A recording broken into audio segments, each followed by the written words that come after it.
How much should I spend on an investment property in April 2022? Now, just a word of warning, this video could make you angry because we're going to give you exact numbers, exact ranges for what you might like to spend on an investment property in today's market. Now, you may have bought an investment property that falls either above or below these ranges. Hey, that's okay. The purpose is just to give you an idea of what real investors are spending in today's market. And we're going to focus on two things. First of all, we're going to focus on new builds because, hey, that's what we specialize in here at Opes Partners. And we're also going to focus on Auckland, our largest and fastest growing city, and also Christchurch, because right now it is the most undervalued city in New Zealand. So there are a lot of investment opportunities right there. So what should you spend on an investment property? Well, in Christchurch, somewhere between $499K, $500,000 and $1 million. That's pretty normal for an investor. In Auckland, $750K up to $1.2 million.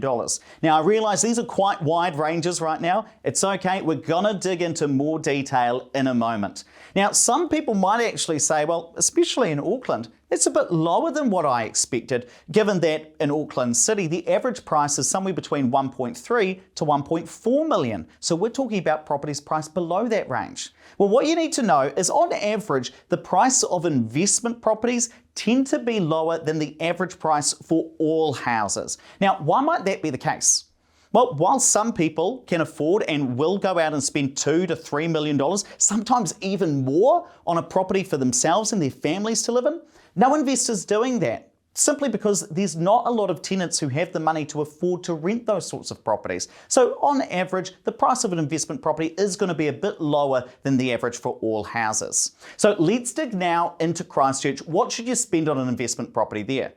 Well, of course, it depends on what you're buying. So if you're buying a one-bedroom apartment, for instance, you might spend $499K. Now, this is obviously the lower end of the range, and this is for people who are restricted with their borrowing. They can't afford to purchase a more expensive property. So what can you get for $499K? Well, here's an example of some apartments that our investors here at Opes are being recommended right now. One bed, one bath, no car park, and the price on that, $499K, even though the valuation, what a registered valuer has said this property is worth, is actually $560K. So just over $60,000 more. So pretty good buying. And the rent there is $450. So this is a really good example of somebody who wants to get started in the market but is constrained with their borrowing. What about a two-bedroom townhouse? Now, these are pretty popular in Christchurch. Somewhere between $620 and $700K is what you're going to be spending on one of those. So here's an example of a property in Addington, Christchurch, which is a pretty inner city suburb, 2-bed, 1.5 bath and 1 car park, priced at $625K with rent of $500 per week. Now, if this property was further out from the city centre, if it was in Waltham, for instance, might be ever so slightly cheaper. And if it had a garage, for instance, that's where it might be priced around that $700K mark. It'd be more expensive because it's then got that garage. So that's where you see those sorts of ranges happening there. And what about a 4-bedroom standalone house? Now, these are relatively popular in Christchurch's satellite towns, so like a Kaiapoi or a Rangiora. Generally going to be spending somewhere between $800K and $1 million. Here's a really good example of a property like that, which is being built out in Hallswell, which is a suburb more on the perimeter of Christchurch City. Now, let's talk about Auckland. What can you buy up in Auckland? Let's start with 2-bedroom townhouses. These tend to be the most affordable option.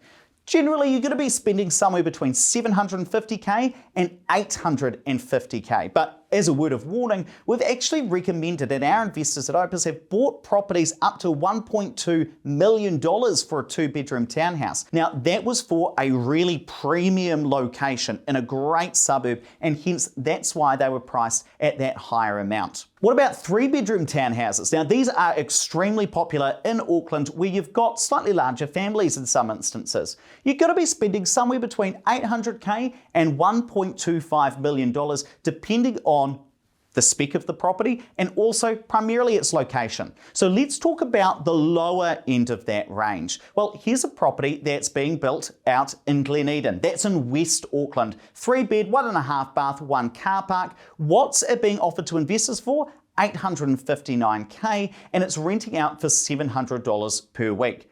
These were great investments. We had a lot of investors purchasing those. Let's come across now though and say that maybe you don't want to buy a 3-bedroom townhouse, you want a higher yielding option.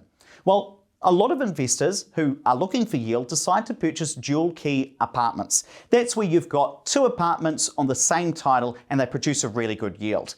Well, you're going to be spending somewhere between $900K and up to $1.2 million. Now, you'll note that these are a bit more expensive than a 3-bedroom townhouse, even though they're apartments.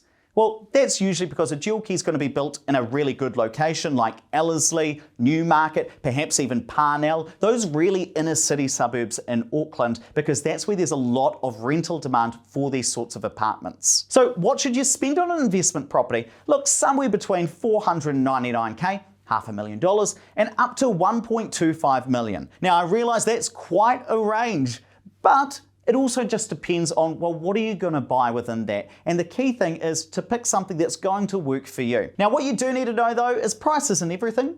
So just because a property falls within the range that I've just given you doesn't automatically make it a good investment. And similarly, if a property falls out of those ranges, doesn't mean it's a bad investment either. You really want to run the numbers on these, work with some experts to make sure that, hey, what you're looking at is a good investment. And now, after watching this, you might also think, well, can I afford one of these properties? Well, what I've built for you is an affordability calculator. So you can go, links down in the description, click on there, pop your details in, it will give you an exact number about what you might be able to borrow. It'll give you a good ballpark so you can get a sense of, well, which of these might be the right fit for me. So that's down in the description. You'll be able to take that for free. And while you're down there, make sure you hit that subscribe button, toggle that little bell so you get notified about all our future videos.